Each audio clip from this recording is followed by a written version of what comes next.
દર્શક મિત્રો, દરેક ગ્રહ પોતાની ચાલ મુજબ ચાલતો હોય. ચંદ્ર દર 2.5 દિવસે ચેન્જ થતો હોય. ચંદ્ર છે એ 2.5 દિવસ સુધી એક રાશિની અંદર પરિભ્રમણ કરતા હોય.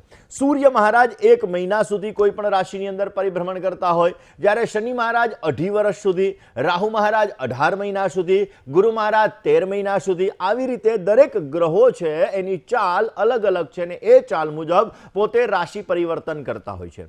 દરેક ગ્રહ જ્યારે કોઈ પણ ગ્રહની સાથે યુતિમાં આવતો હોય, કોઈ પણ ગ્રહ સાથે દ્રષ્ટિમાં હોય તો એનું ફળ અલગ અલગ આપણને પ્રાપ્ત થતું હોય. જેવી રીતે ગુરુ શનિનો આધ્યાત્મિક યોગ કહેવામાં આવે, શનિ રાહુનો શ્રાપિત દોષ કહેવામાં આવે, સૂર્ય શનિનો સંઘર્ષ યોગ કહેવામાં આવે, ચંદ્ર શનિનો વિષયોગ કહેવામાં આવે. આ બધા ગ્રહોની જ્યારે યુતિ થતી હોય છે તો એ યુતિ પોઝિટિવ અને નેગેટિવ બંને પ્રકારના રિઝલ્ટ આપણને આપતી હોય. પરંતુ દર્શક મિત્રો, દરેક ગ્રહ પોતાનાથી 7મા સ્થાન ઉપર દ્રષ્ટિ કરતો હોય છે. દરેક ગ્રહની દ્રષ્ટિ 7મા સ્થાન ઉપર હોય છે, પરંતુ ગુરુ મહારાજ પાસે, મંગળ મહારાજ પાસે અને શનિ મહારાજ પાસે, આ 3 પાસે વધારાની દ્રષ્ટિઓ રહેલી છે. કારણ કે દરેક ગ્રહો છે એ પોતાનાથી 7મી દ્રષ્ટિ કરે, પરંતુ ગુરુ મહારાજ, શનિ મહારાજ અને મંગળ મહારાજ એની પાસે દ્રષ્ટિ વિશેષ પ્રકારની રહેલી છે. દર્શક મિત્રો, ખાસ કરીને જોવા જઈએ તો શનિ મહારાજ 3જા સ્થાન ઉપર, 7મા સ્થાન ઉપર અને 10મા સ્થાન ઉપર. શનિ મહારાજ લગ્ન ભુવનની અંદર બેઠા હોય તો 3જું એટલે પરાક્રમ ભુવન ઉપર, 7મ એટલે કે દાંપત્ય જીવનના સ્થાન ઉપર અને 10મ સ્થાન એટલે કે કર્મ સ્થાન ઉપર પોતે દ્રષ્ટિ કરતા હોય. એટલે દરેક ગ્રહની 7મી દ્રષ્ટિ હોય, પરંતુ શનિ પાસે 3જી, 7મી અને 10મી એમ 3 દ્રષ્ટિ રહેલી છે, જેના લીધે શનિની દ્રષ્ટિ ખરાબ છે. કારણ કે શનિ મહારાજ છે એ કોઈ પણ ગ્રહ ઉપર જ્યારે દ્રષ્ટિ કરતા હોય, કોઈ પણ સ્થાન ઉપર દ્રષ્ટિ કરતા હોય તો એના જીવનની અંદર સમસ્યાઓ ઉત્પન્ન કરાવડાવે. પરંતુ કયા ગ્રહ ઉપર દ્રષ્ટિ કરે છે? જે પોઝિટિવ પણ હોય અને નેગેટિવ પણ હોય. તો દર્શક મિત્રો, પહેલાં વહેલા આપણે એ જાણીએ કે શનિ મહારાજની દ્રષ્ટિ અલગ અલગ ગ્રહ ઉપર જ્યારે પડતી હોય છે ત્યારે એની અલગ અલગ શું શું અસરો થાય. એક ગ્રહ ઉપર દ્રષ્ટિ પડવાથી તમારા જીવનમાં કેવી ચહલ પહલ થાય, તમારી કુંડલી ખોલીને બેસજો, તમારી જાતે તમે તમારું પ્રેડિક્શન કરી શકશો. દર્શક મિત્રો, પહેલામાં વહેલા જોવા જઈએ તો સૂર્ય ગ્રહોનો રાજા છે. જ્યારે કોઈ પણ ગ્રહની દ્રષ્ટિ એટલે કે શનિ મહારાજની દ્રષ્ટિ જ્યારે સૂર્ય મહારાજ ઉપર પડતી હોય, કારણ કે સૂર્ય અને શનિ બંને પિતા અને પુત્ર છે. સૂર્ય મહારાજના પુત્ર એટલે શનિ મહારાજ છે, છાયાથી ઉત્પન્ન થયેલા ગ્રહ છે. અને એટલા માટે જ્યારે કોઈ પણ વ્યક્તિના જન્માક્ષરમાં શનિની 3જી દ્રષ્ટિ સૂર્ય ઉપર, શનિની 7મી દ્રષ્ટિ સૂર્ય ઉપર, શનિની 10મી દ્રષ્ટિ સૂર્ય ઉપર પડે તો એના જીવનમાં સંઘર્ષોનો સામનો કરવો પડે છે. મહેનત વધારે કરવી પડે, ફળનું પ્રમાણ ઓછું મળે, દાંપત્ય જીવનની અંદર સમસ્યાઓ ઉત્પન્ન કરાવડાવે, લગ્ન જીવનની અંદર વૈચારિક મતભેદોનું પ્રમાણ ઉત્પન્ન થાય. જો પુરુષની કુંડલીની અંદર હોય તો પુત્ર સાથેના સંબંધોમાં પણ સમસ્યા થાય, અને જો પુત્રની કુંડલીની અંદર હોય તો પિતા સાથેના સંબંધોમાં પણ સમસ્યા ઉત્પન્ન કરાવડાવે. એટલે પિતા અને પુત્રના જે સંબંધો છે એમાં પણ આ શનિ અને સૂર્યની દ્રષ્ટિ ક્યાંક ને ક્યાંક જીવનમાં ચહલ પહલ મચાવી દે. દાંપત્ય જીવનમાં તકલીફ કરાવડાવે, જીવનમાં સંઘર્ષ કરાવડાવે. પિતા અને પુત્રના સંબંધોમાં પણ આ શનિ મહારાજની દ્રષ્ટિ જ્યારે સૂર્ય ઉપર પડતી હોય ત્યારે અસર કરતી હોય છે. કયા ઉપાયો કરવા એ તો જોઈએ, પરંતુ શનિની દ્રષ્ટિ ચંદ્ર ઉપરની વાત કરીએ. દર્શક મિત્રો, ચંદ્ર મનનો કારક ગ્રહ છે. એવું કહેવાય કે ચંદ્રમા મનસો જાત ચક્ષોહો સૂર્જો અધાયત ક્ષોત્રાદ્વાયુશ્ચ પ્રાણશ્ચ મુખાદગ્નિરજાયત. જ્યારે શનિની ચંદ્ર ઉપર દ્રષ્ટિ પડતી હોય છે ત્યારે તીવ્ર વૈરાગ્ય ઉત્પન્ન કરાવડાવે છે. આવા લોકોને મેન્ટલી ડિસ્ટર્બન્સને લગતી સમસ્યાઓ ઉત્પન્ન થતી હોય છે. આવા લોકોને માનસિક સમસ્યાઓ રહેતી હોય છે. નાની નાની બાબતે ટેન્શન આવી જાય, ઘણીવાર સંન્યાસી બનવાના વિચાર આવે, ઘણીવાર એમ થાય કે આ બધું છોડી દેવું જોઈએ, શેના માટે આ બધું હું કરું છું. આવા મનની અંદર જ્યારે વિચાર આવે, માનસિક રોગી જ્યારે થઈ જાય ત્યારે સમજી લેવાનું કે શનિની ચંદ્ર ઉપર દ્રષ્ટિ પડી રહી છે. કારણ કે શનિ ચંદ્રનો વિષયોગ થાય ને આ વિષયોગની અંદર મેન્ટલી ડિસ્ટર્બન્સને લગતી સમસ્યા ઉત્પન્ન કરાવે. તમારી કુંડલીમાં શનિ ચંદ્ર સાથે છે, શનિની ચંદ્ર ઉપર દ્રષ્ટિ પડી રહી છે તો તમે જોજો તમને મેન્ટલી ડિસ્ટર્બન્સ નાની નાની બાબતે વધારે પડતું આવી જતું હશે, અને એના લીધે ગુસ્સાનું પ્રમાણ વધારે પડતું આવી જાય, અને ગુસ્સાના લીધે તમારા રિલેશન, તમારા સંબંધો આ બધાની અંદર અંદર પણ તકલીફ કરાવડાવે. તો શનિ અને ચંદ્રની યુતિ જીવનની અંદર મેન્ટલી ડિસ્ટર્બન્સ ક્રિએટ કરાવડાવે. જ્યારે શનિ અને મંગળની દ્રષ્ટિ, જે વ્યક્તિને ટેકનોલોજીને લગતા ફિલ્ડમાં જવું છે આવા વ્યક્તિ માટે ઉત્તમ ફાયદાદાયક છે. શનિ અને મંગળની દ્રષ્ટિ વિસ્ફોટક જેવી સ્થિતિનું સર્જન કરે. જેના જીવનની અંદર પ્રચંડ દુર્ઘટનાના યોગ બનતા હોય, વારંવાર પડવા વાગવાનું થતું હોય, વારંવાર લોહી નીકળતું હોય, તો સમજી લેવાનું કે એને શનિની મંગળ ઉપર દ્રષ્ટિ પડી રહી છે. જેના લીધે વારંવાર વાહન અથડાય છે, વારંવાર લોહી નીકળે છે, વારંવાર લોઢું લાગે છે. આવી સમસ્યા થાય તો શનિ અને મંગળની દ્રષ્ટિ ક્યાંક ને ક્યાંક એના ઉપર પડતી હોય છે. દર્શક મિત્રો, બુધ છે એ બુદ્ધિનો કારક ગ્રહ છે. બુધ છે વાણીનો કારક ગ્રહ છે. બુધ છે કાનના ગળાનો કારક ગ્રહ છે. જ્યારે શનિની બુધ ઉપર દ્રષ્ટિ પડતી હોય તો આવા વ્યક્તિઓ ચાલાક વધારે હોય, બીજાને છેતરી અને પોતાનું કામ કઈ રીતે નીકળે એનામાં આવડત જબરજસ્ત હોય છે. આવા લોકોને ચામડીને લગતી સમસ્યાઓ પણ ઉત્પન્ન થતી હોય છે. આ બધાના ઉપાય તો કઈ સજો, શનિની ચંદ્ર ઉપર દ્રષ્ટિ, શનિની સૂર્ય ઉપર દ્રષ્ટિ, શનિની બુધ ઉપર દ્રષ્ટિ, શનિની મંગળ ઉપર દ્રષ્ટિ, બધાના ઉપાય કહીશ. પરંતુ એ પહેલમ વેલા એના કયા કયા નુકસાન છે, કયા કયા લાભ છે, આ બંને વસ્તુ જાણીએ. તો ચામડીને લગતી સમસ્યાઓ પણ ઉત્પન્ન કરાવડાવે. જો શનિની ગુરુ ઉપર દ્રષ્ટિ હોય તો દેવગુરુ બૃહસ્પતિ કહેવામાં આવે છે. શનિની ગુરુ ઉપર દ્રષ્ટિ હોય અથવા ગુરુ અને શનિનો આધ્યાત્મિક યોગ હોય તો આવા વ્યક્તિને પેટની સમસ્યા થાય છે, ડાયજેશન રિલેટેડ પ્રોબ્લેમ્સ ક્રિએટ કરાવડાવે છે. આવા લોકોને પોતાના જ્ઞાનનું અહંકાર હોય છે, અભિમાન હોય છે, મને જ આવડે બાકી બધાય તો ઠોઠ છે. આવી વસ્તુ જ્યારે આવે ત્યારે સમજી લેવાનું કે ગુરુ અને શનિનો આધ્યાત્મિક યોગ, શનિની ગુરુ ઉપર દ્રષ્ટિ પડી રહી છે ત્યારે આવી વસ્તુઓ ઉત્પન્ન કરાવડાવે. શનિ મહારાજની શુક્ર ઉપર દ્રષ્ટિ જ્યારે પડે ત્યારે ચરિત્ર દોષ ઉત્પન્ન થાય છે. આવા વ્યક્તિઓને પોતાના જીવનની અંદર ચરિત્રને લગતી સમસ્યા ઉત્પન્ન કરાવે. જો રાહુ અને કેતુ ઉપર એની દ્રષ્ટિ પડતી હોય તો આવા વ્યક્તિ નશાના શિકારી થઈ જાય છે. પછી એ સિગરેટનો નશો હોય તોય ભલે, દારૂનો નશો હોય તોય ભલે, કે કોઈ પણ બીજા પ્રકારનો નશો હોય તોય ભલે. જ્યારે આ વસ્તુ બને ત્યારે નશાની આદત પડી જાય પણ રાજકારણમાં જબરજસ્ત સફળતા મેળવે છે. જેની શનિની રાહુ ઉપર દ્રષ્ટિ હોય આવા વ્યક્તિઓ રાજકારણની અંદર ઉત્તમ પ્રકારની સફળતાઓ પ્રાપ્ત કરી શકે છે. દર્શક મિત્રો, શનિ દ્રષ્ટિ ક્યારે તમને લાભદાયી રહે? જ્યારે શનિ પોતાની ઉચ્ચ રાશિની અંદર હોય, એટલે કે શનિ મહારાજ મકર રાશિમાં હોય, શનિ મહારાજ કુંભ રાશિની અંદર હોય, શનિ મહારાજ છે તુલા રાશિની અંદર બિરાજમાન હોય તો તમને એની દ્રષ્ટિ અત્યંત લાભદાયી રહે. એ દ્રષ્ટિ તમારા જીવનમાં તમને સારી એવી સફળતા આપે. જ્યારે શનિ મહારાજ મેષ રાશિની અંદર, કર્ક રાશિની અંદર, સિંહ રાશિની અંદર આવે ત્યારે અવશ્ય તમને સારો લાભ અપાવી શકે. જ્યારે ગુરુ મહારાજની દ્રષ્ટિ શનિ મહારાજ ઉપર પડતી હોય તો શનિની દ્રષ્ટિ તમને પોઝિટિવ રિઝલ્ટ આપે. કારણ કે એવું કહેવાય છે કે યસ્ય કેન્દ્રે બૃહસ્પતિ, કેન્દ્રની અંદર ગુરુ મહારાજ હોય તો કુંડલીના દરેક પ્રકારના દોષોને નષ્ટ કરે. એટલા માટે તો આપણા શાસ્ત્રોની અંદર ગુરુનું મહત્વ બતાવવામાં આવ્યું કે ગુરુ ચરણમિદમ નનુભૂતિકરમ ભવનાશકરમ ભવપ્રીતિકરમ. એટલે કે એક ગુરુ આપણને સાચી સલાહ આપે છે ને એટલા માટે આ દેવગુરુ બૃહસ્પતિ એની દ્રષ્ટિ જ્યારે શનિ મહારાજ ઉપર પડે ત્યારે અવશ્ય જીવનની અંદર શનિને લગતી સમસ્યા હોય, શનિને લગતી પીડા હોય, શનિને લગતી કોઈ પણ પ્રકારની તકલીફ હોય તો એ તકલીફ દૂર થાય છે અને પોઝિટિવ રિઝલ્ટ મળી શકે છે.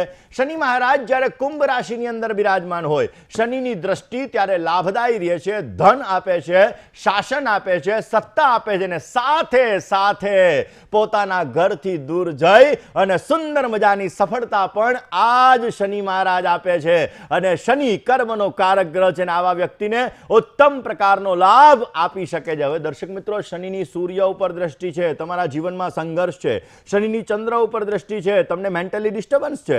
શનિની બુધ ઉપર દ્રષ્ટિ છે, તમને ચામડીની સમસ્યા છે. શનિની ગુરુ ઉપર દ્રષ્ટિ છે, તમારા જીવનની અંદર પેટને લગતી સમસ્યા છે, અહંકાર, અભિમાન છે. કારણ કે અભિમાન ક્યારેય ન રાખવું જોઈએ. અભિમાન તો જીવનની અંદર ઘણી બધી સમસ્યાઓને નોતરે છે. શનિની શુક્ર ઉપર દ્રષ્ટિ છે અને તમને ચરિત્રની સમસ્યા છે તો એના માટે કયા ઉપાયો કરવા? શનિ તમારા જીવનની અંદર પીડા આપી રહ્યો છે, શનિના લીધે તમને સમસ્યા સર્જાય છે, શનિની દ્રષ્ટિના લીધે તમારા દાંપત્ય જીવનમાં સર્જાય છે. કારણ કે પહેલા સ્થાનમાં રહેલો શનિ પરાક્રમ ભુવન, સપ્તમ સ્થાન અને કર્મસ્થાનને જોવે, જેના લીધે તમારા જીવનની અંદર મહેનતનું ફળ ઓછું અપાવે, દાંપત્ય જીવનમાં સમસ્યા કરે. બીજા સ્થાનની અંદર રહેલા શનિ મહારાજ તમારા સુખ સ્થાનને જુએ, તમારા મૃત્યુ આયુષ્યના સ્થાનને જુએ અને તમારા લાભ સ્થાનને જુએ, જેના લીધે તમારા જીવનની અંદર ઘણી બધી સમસ્યાઓ ઉત્પન્ન કરાવડાવે. તો આવી રીતે શનિ અલગ અલગ ભાવની અંદર બેસી અને અલગ અલગ ભાવ ઉપર જ્યારે દ્રષ્ટિ કરતો હોય ત્યારે તમારા જીવનમાં અલગ અલગ પ્રકારની ચહલ પહલ કરાવડાવતો હોય છે. પહેલા કોલર મિત્ર સાથે વાત કરી લઈએ. હાલો, જય ગણેશ. જય ગણેશ. મારી બેબી માટે પૂછતું હો. નામ તમારી બેબીનું નામ શું છે? માહી. જન્મ તારીખ? 20/11/2000. 20/11/2000. જન્મનો સમય? 18/10. 18/10. જન્મનું સ્થળ? કડી. શું પ્રશ્ન હતો? લગ્ન યોગ ને વિદેશ યોગ છે. લગ્ન યોગ અને વિદેશ યોગ. ગુરુ શનિનો આધ્યાત્મિક યોગ, વૃષભ લગ્નની કુંડલી. સિંહ રાશિની અંદર ચંદ્રમા, મંગળ મહારાજ કન્યા રાશિના, શુક્ર મહારાજ બુધની રાશિના. ખાસ કરીને જોવા જઈએ તો શુક્ર અને કેતુ અષ્ટમ સ્થાનની અંદર સાથે છે ધન રાશિના, જ્યારે તુલા રાશિની અંદર બુધ મહારાજ બિરાજમાન છે. ઓલરેડી આમના જન્માક્ષર મુજબ જોતા શનિની સૂર્ય ઉપર દ્રષ્ટિ પડે છે. હમણાં મેં થોડી વાર પહેલા જ વાત કરી કે શનિની જે ગ્રહ ઉપર દ્રષ્ટિ પડતી હોય એવું એને ફળ મળે. શનિની સૂર્ય ઉપર દ્રષ્ટિ આવે એટલે શું કરાવડાવે? જીવનમાં સંઘર્ષ કરાવે, અપ ડાઉનની સ્થિતિનું સર્જન કરાવડાવે. શનિ અને સૂર્યની દ્રષ્ટિ દાંપત્ય જીવનમાં પણ અમુક સમયાંતરે તકલીફ આપે, પરંતુ ગુરુની દ્રષ્ટિ પણ સૂર્ય ઉપર પડે છે, જેના લીધે દીકરી ભાગ્યશાળી છે.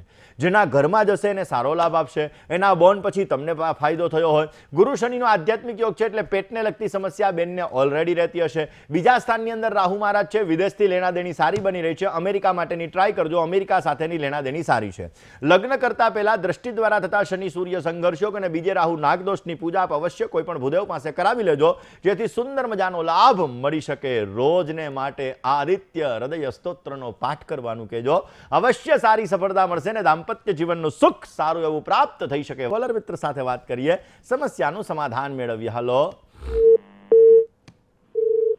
Hello hello. જય ગણેશ. જય ગણેશ. હાજી. અરે મારા બાબા માટે પૂછવાનું હતું. અરે તો એનું નામ, તારીખ, સમય, સ્થળ બોલી જાઓ. એનું નામ ધ્રુવીશ. જન્મ તારીખ? જન્મ તારીખ 1/10/98. જન્મ સમય? જન્મ સમય 30 ની રાત અને સવાર. એટલે પણ કેટલા વાગે? 3:45. હા. જન્મનું સ્થળ? અમદાવાદ. શું પ્રશ્ન હતો? અરે મુકુંદભાઈ એને છે ને 4 વર્ષ એન્જિનિયર કર્યું, 2 વર્ષ નોકરી અને અત્યારે માસ્ટર કરે છે. એના નોકરીના યોગ ક્યારે છે? ચલો જન્માક્ષરની વાત કરીએ. એના જન્માક્ષરની અંદર જોવા જઈએ તો મંગળ અને રાહુ પહેલા સ્થાનની અંદર છે. જીવનમાં અપડાઉન ઘણું બધું કરાવડાવે. અમુક સમયાંતરે નજીવી બાબતે ગુસ્સાનું પ્રમાણ પણ ક્રિએટ કરે. સપ્તમ સ્થાનની અંદર ગુરુકેતુનો વિપ્રચાંડાલ યોગ છે, જે લગ્ન જીવનની અંદર સમસ્યાઓ ઉત્પન્ન કરાવડાવે. સૂર્ય, શુક્ર અને બુધ 3 ગ્રહો સાથે છે. અમુક સમયાંતરે વાણી ઉપર પ્રભાવ સારો હોય, પરંતુ અમુક સમયાંતરે કર્કશ શબ્દનો પ્રયોગ પણ થઈ જાય. એલર્જીને લગતી સમસ્યાને અમુક સમયાંતરે ઉત્પન્ન કરાવે. મેષનો શનિ છે, નીચસ્થ શનિ મહારાજ છે, ને નીચનો શનિ હોય એટલે કર્મ અને કર્મનું ફળ શનિને આધીન છે, જેના લીધે સમસ્યાઓ તો સર્જાવાની છે. બેન, રોજ સાંજના સમયે હનુમાનજીના મંદિરે ચમેલીના તેલનો દીવો કરી હનુમાન ચાલીસાનો પાઠ કરવાનું કહો. મંગળ, રાહુ અને ગુરુકેતુના વિપ્રચાંડાલ યોગની પૂજા કરવાનું કહો. ગળાની અંદર ચાંદીની ચેનમાં ચાંદીનો ચોરસ ટુકડો ધારણ કરવાનું કહો. અને બને ત્યાં સુધી કાળા શ્વાનની સેવા કરશે તો પોઝિટિવ રિઝલ્ટ મળશે. જીવનમાં આગળ વધી શકશે અને સુંદર મજાનો લાભ પ્રાપ્ત થતો જણાશે. કોલર મિત્ર સાથે વાત કરીએ, સમસ્યાનું સમાધાન મેળવવા પ્રયત્ન કરીએ. Hello hello. જય ગણેશ. જય ગણેશ મહારાજ. બોલો પ્રભુ. જન્મ તારીખ છે 15/1/99. 1/99. અરે પણ તારીખ તો બોલો. 15/1/99. 15/1/99. સમય? સમય 8 ને 10 સવારે સાંજે? સવારે. જન્મ સ્થળ? સુરત. શું પ્રશ્ન હતો? એના સામાન લેવાનું છે એ જોવાનું છે. ચલો જન્માક્ષરની વાત કરીએ. મકર લગ્નની કુંડલીમાં સૂર્ય, કેતુ, શુક્ર 3 ગ્રહો સાથે બિરાજમાન છે. સપ્તમ સ્થાનની અંદર કર્ક રાશિનો રાહુ છે. મનમાં અમુક સમયાંતરે નેગેટિવ વિચારો લાવે. સપ્તમ સ્થાનમાં રહેલો રાહુ દાંપત્ય જીવનની અંદર થોડી ઘણી સમસ્યાઓ સર્જાવે. ઓલરેડી સૂર્ય, કેતુ અને શુક્ર 3 ગ્રહો પહેલા સ્થાનની અંદર બિરાજમાન છે. સારી વસ્તુઓ પ્રત્યેનું આકર્ષણ રખાવે. અમુક સમયે મગજ થોડો ગરમ અથવા તો જિદ્દી સ્વભાવ રખાવડાવે. શનિની મંગળ ઉપર દ્રષ્ટિ છે, થોડોક ટેકનોલોજી વાળો માઇન્ડ હશે. ચંદ્ર અને બુધ સાથે જે અમુક સમયાંતરે માઇન્ડ વિવરિંગ કરાવડાવે. હવે આમના જન્માક્ષર મુજબ જોતા ગુરુ મહારાજ મીન રાશિની અંદર છે. નેતૃત્વ શક્તિ, મેનેજમેન્ટ પાવર બહુ જ સારો છે. છતાં પણ આના જીવનમાં અમુક સમયે અપ ડાઉનની સ્થિતિનું સર્જન થશે અને ક્યાંક ને ક્યાંક દાંપત્ય જીવનમાં થોડીક સમસ્યાઓ સર્જાય. ગ્રહણ યોગની પૂજા કરાવવી એમના માટે જરૂરી રહેશે. ઘરના મંદિરની અંદર ચાંદીની લગડી ગંગાજળની અંદર પલાળીને રાખવાની. રોજ સવારમાં કપાળમાં કેસર અને ચંદનનું તિલક કરવાનું. પોઝિટિવ ફાયદો થશે. જીવનમાં આગળ વધી શકશે ને સારો લાભ મેળવી શકાય. કોલર મિત્ર સાથે વાત કરવી છે, સમસ્યાનું સમાધાન મેળવીએ. હલો હેલો, જય ગણેશ. જય ગણેશ ગુરુ. હાજી, મને મારા દીકરા વિશે જ પૂછવાનું છે. તમારા દીકરાનું નામ શું છે? વેદાંગ. જન્મની તારીખ? 27/6/95. જન્મનો સમય? 6:30 સવારે સાંજે? સવારના. જન્મ સ્થળ? કચ્છ નખત્રાણા. નખત્રાણા કચ્છ. શું પ્રશ્ન હતો? એને કેટલો ટાઈમ છે જમીન લેવાનું મકાન માટે તો એ કરે છે પણ ક્યાંય મેળ નથી પડતો. તો ક્યારે મેળ ખાશે? હા. પૈસાની વ્યવસ્થા થઈ ગઈ? હા છે થોડી. એમ તો કચ્છ વાળાને તો કઈ કેવું ના પડે, કારણ કે કચ્છના તો મોજીલા રાજા કહેવાય બધાય, અને વિદેશોની અંદર સારા વસવાટ છે, કારણ કે મારા ઘણા બધા ક્લાયન્ટો છે એટલે ખબર છે આ બધી વસ્તુની. ચાલો વાત કરી લઈએ જન્માક્ષરની. સૂર્ય અને ચંદ્ર બંને ગ્રહો સાથે છે. દર્શક મિત્રો, ચોથું સ્થાન છે ને એ જમીન મકાનનું સ્થાન છે. હવે શનિની દ્રષ્ટિ, હમણાં વાત કરી કે શનિની દ્રષ્ટિ જ્યાં કરે ત્યાં તકલીફ આપે. શનિની 7મી દ્રષ્ટિ ચોથા સ્થાન ઉપર પડે છે, જેના લીધે શું થાય? મોઢામાં આવેલો કોળિયો છીનવાય. કોઈ પ્લોટ પસંદ ન પડે, પ્લોટ પસંદ પડે તો વળી પાછો એ વેચાઈ જાય અથવા તો સમસ્યા ઉત્પન્ન થાય. શનિની દ્રષ્ટિ જ્યારે પડતી હોય ત્યારે એન્ડ મુમેન્ટ ઉપર કામ આવી અને અટકી જાય અને સમસ્યા ઉત્પન્ન થાય. કામને વધારે પડતું ખેંચાવે એ શનિ મહારાજ કરવાના છે. ઓલરેડી બુધ અને શુક્ર 12મા સ્થાનની અંદર બિરાજમાન છે. સારી વસ્તુઓ પ્રત્યેનું આકર્ષણ રહે અને ઓલરેડી લાભસ્થાનની અંદર કેતુ મહારાજ છે. ક્યારેક ક્યારેક મહત્વાકાંક્ષા ઈચ્છાઓ હોવા છતાં પણ મોઢામાં આવેલો કોળિયો છીનવાઈ જાય. કયો ઉપાય કરવો જોઈએ? શનિ દશમ સ્થાનની અંદર છે. 10 શનિવાર સુધી 10 અંધ વ્યક્તિને ભોજન કરાવવું શનિવારના દિવસે. પોઝિટિવ રિઝલ્ટ મળશે.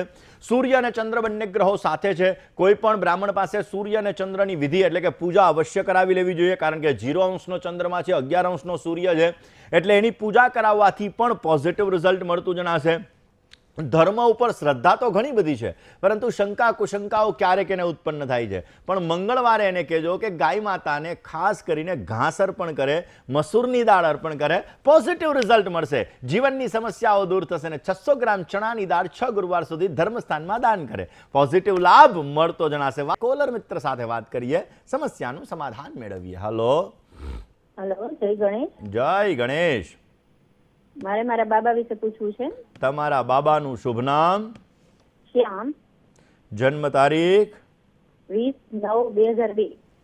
20/9/2001. સમય? સવારે 8:30 વાગે. સમય? જન્મનું સ્થળ? ખંભાળિયા. શું પ્રશ્ન હતો? એને ગવર્મેન્ટ નોકરીના ચાન્સ કેવા છે, એનું ભવિષ્ય કેવું રહેશે?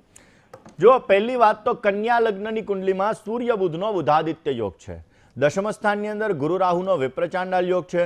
ચતુર્થ સ્થાનની અંદર મંગળ અને કેતુ સાથે બિરાજમાન છે. ઓલરેડી આમના જન્માક્ષર મુજબ જોવા જઈએ તો મંગળ દોષ બની રહ્યો છે. જીવનની અંદર શનિ મહારાજ ભાગ્યસ્થાનની અંદર 3જી દ્રષ્ટિ શનિની કર્ક રાશિ ઉપર પડે છે, જેના લીધે અમુક સમયાંતરે મેન્ટલી ડિસ્ટર્બન્સ ક્રિએટ કરાવડાવે. ગવર્મેન્ટ જોબ માટે પ્રયત્ન કરવા છતાં પણ ફળનું પ્રમાણ ઓછું અપાવડાવે. જીવનની અંદર મંગળ દોષ છે, જેના લીધે અમુક સમયાંતરે મહત્વાકાંક્ષાઓ ઈચ્છાઓ વધારે હોવા છતાં પણ પૂરી ન થાય. ધર્મ પ્રત્યે શ્રદ્ધા હોવા છતાં ક્યારેક શંકા કુશંકાઓનું પ્રમાણ પણ ઉત્પન્ન કરાવડાવે. કયો ઉપાય કરવો જેથી આને પોઝિટિવ રિઝલ્ટ મળતું જણાય? મંગળ કેતુ અને ગુરુ રાહુના વિપ્રચાંડાલ યોગની પૂજા કરવી બહુ જ જરૂરી રહેશે. રોજ સવારના પોરમાં સૂર્યનારાયણ ભગવાનને જલ ચડાવી ગાયત્રી મંત્રનો જપ કરવો જોઈએ. એનાથી પણ પોઝિટિવ રિઝલ્ટ મળી શકે. અને બને ત્યાં સુધી મંગળવારનું વ્રત કરવાથી પણ એમને સારો લાભ મળતો જણાશે. દર્શક મિત્રો, બીજા એક કોલર મિત્ર સાથે વાત કરીએ, સમસ્યાનું સમાધાન મેળવવા પ્રયત્ન કરીએ. Hello hello hello. હાજી. હા, જય ગણેશ દાદા. જય ગણેશ. હા દાદા, મારા વિશે પૂછવાનું છે. મારું નામ છે જશવંતી. જન્મ તારીખ? 30/12/1989. સમય છે સવારે 8 થી 8:30 ની વચ્ચે અને જન્મ સ્થળ ભાચા, ગીર સોમનાથ. શું પ્રશ્ન હતો? દાદા, અમને ગવર્મેન્ટ નોકરી મળશે કે નહીં, અને અત્યારે મારે ડાયવોર્સ થઈ ગયા છે, તો આગળનું મારો સંસાર માટે કેવું રહેશે? જો બેન, હમણાં મેં થોડી વાર પહેલા શનિની દ્રષ્ટિ ઉપર હું વાત કરતો હતો, ત્યારે જ મેં વાત કરી કે શનિની સૂર્ય ઉપર દ્રષ્ટિ હોય, શનિ અને સૂર્ય સાથે હોય તો દાંપત્ય જીવનમાં સમસ્યા થાય. ઓલરેડી તમારા જન્માક્ષરમાં સૂર્ય શનિનો સંઘર્ષ યોગ છે, જે લગ્ન જીવન તોડાવે, જે ઓલરેડી તમારે તૂટી ગયું. સપ્તમ સ્થાનની અંદર ગુરુ મહારાજ છે, સ્થાન હાનિ કરો તો ગુરુ, જેના લીધે દાંપત્ય જીવનની અંદર સમસ્યાઓ થવાની છે અને જેના લીધે તમારા ડિવોર્સના યોગ એટલે કે લગ્ન જીવનની સુખાકારી તમારા નસીબમાં ઓછી છે. બને ત્યાં સુધી સૂર્ય શનિના સંઘર્ષ યોગ, ચંદ્ર રાહુના ગ્રહણ યોગની પૂજા અવશ્ય કરવી જોઈએ. બને ત્યાં સુધી રોજ સવારના પોરમાં સૂર્ય નારાયણ ભગવાનને હળદરવાળું જલ ચડાવી હનુમાન ચાલીસાનો પાઠ કરવો, એનાથી પણ પોઝિટિવ રિઝલ્ટ મળશે. અને ખાસ કરીને પૂર્ણિમાનું વ્રત કરજો, એનાથી અવશ્ય દાંપત્ય જીવનની સુખાકારી. કોલર મિત્ર સાથે વાત કરીએ, સમસ્યાનું સમાધાન મેળવવા પ્રયત્ન કરીએ. હલો, હા જી, જય ગણેશ. જય ગણેશ. હાજી બોલો. હા, મારા બાબાનું જોવરાવું છે. જન્મ તારીખ, સમય અને સ્થળ. હા, જન્મ તારીખ 7/4/7. 7/4/2007. સમય? હા, સમય સવારે 4:30 વાગે. જન્મનું સ્થળ? અમદાવાદ. ઓકે. એનું ભવિષ્ય કેવું છે સાહેબ? જો પહેલા સ્થાનમાં બુધ, રાહુ અને મંગળ આ ત્રણ ગ્રહો સાથે છે. સ્વાભાવિક રીતે પહેલા સ્થાનમાં બુધ, રાહુ, મંગળ હોય એટલે જીવનમાં અપડાઉનની સ્થિતિનું સર્જન કરાવડાવે, અમુક સમયાંતરે સ્વભાવ થોડોક ઉગ્ર રખાવડાવે. ચંદ્ર ગુરુનો ગજકેસરી યોગ છે, ગજકેસરી યોગની અંદર 25 અંશનો ગુરુ છે અને 9 અંશનો ચંદ્રમા છે, જેના લીધે ગજકેસરી યોગનું ફળ એને ન મળે. જીવનની અંદર પેટને લગતી સમસ્યા અને થોડુંક સ્ટેબિલિટીને લગતો પ્રોબ્લેમ્સ ક્રિએટ થાય. એને ખાસ કરીને રોજને માટે બને ત્યાં સુધી દશરથ કૃત શનિ સ્તોત્રનો પાઠ અવશ્ય કરવો જોઈએ, એનાથી પોઝિટિવ રિઝલ્ટ મળશે. બની શકે ત્યાં સુધી એમણે ખાસ કરીને ઘરની અંદર પોતે માટીના કુયડાની અંદર મધ ભરીને રાખશે તો એનાથી પોઝિટિવ ફાયદો થશે. અને મંગળવારના દિવસે રેવડીનું દાન કરવાથી પણ એમને સારો એવો લાભ પ્રાપ્ત થતો જણાશે. વાત કરીએ બીજા એક કોલર મિત્ર સાથે, સમસ્યાનું સમાધાન મેળવવા પ્રયત્ન કરીએ. Hello, hello. હા હલો, આલોજી બોલું. હા બોલો. જય ગણેશ. જય જય ગણેશ. ગણેશ. જય ગણેશ. જય ગણેશ. હલો. બોલો. હા, હું આલોજી બોલું. આ છોરા વિશેનું પૂછ્યું છે. હા બોલો ને સાહેબ. હા, તો છોરાની જન્મ તારીખ છે 4/4/85. આપણે 11/4/85. 11/4/85. સમય? સમય 12 વાગે બપોરે, રાતે? દાડે. જન્મ સ્થળ? ધર્મસ્થળ દેવગઢ બારિયા. ઓકે, શું પ્રશ્ન હતો? એ છોરાની દુકાન કરે, દુકાનમાં ધંધો ચાલતો નથી ને ધંધો પહેલા કરતો તો પહેલા પૈસા ઉડાડી દીધા એને. હવે હા. ધંધો લઈને ચાલતો એમ. એટલે શું કારણ છે, તકલીફ શું છે? ચલો જન્માક્ષરની વાત કરીએ તો ઓલરેડી મિથુન લગ્નની કુંડલીમાં કર્મસ્થાનની અંદર સૂર્ય, બુધ અને શુક્ર આ ત્રણ ગ્રહો સાથે છે. બુધ મહારાજ નીચસ્થ બની રહ્યા છે, બુધ મહારાજ અસ્તના છે, જેના લીધે ફાઇનાન્શિયલ મેનેજમેન્ટમાં તકલીફ થાય, પૈસા આવે અને વયા જાય, કર્જની સમસ્યા પણ એના લીધે ઉત્પન્ન થાય. બને ત્યાં સુધી રોજ ગણપતિ મંત્રનો જપ કરવાથી પોઝિટિવ રિઝલ્ટ મળશે. દશમ સ્થાનની અંદર સૂર્ય મહારાજ છે, પિતા પ્રત્યે લાગણી હોવા છતાં વૈચારિક મતભેદોનું પ્રમાણ કરાવડાવે. મંગળ રાહુ સાથે છે, કર્જની સમસ્યા ઉત્પન્ન કરાવડાવે. ઋણ મોચન ગણેશ સ્તોત્રનો પાઠ કરવો જોઈએ, રોજ સવારે સૂર્યને જલ ચડાવવું જોઈએ, રોજ ગણપતિ મંત્રનો જપ કરવો જોઈએ, પોઝિટિવ રિઝલ્ટ મળશે અને સારો લાભ મળી શકે.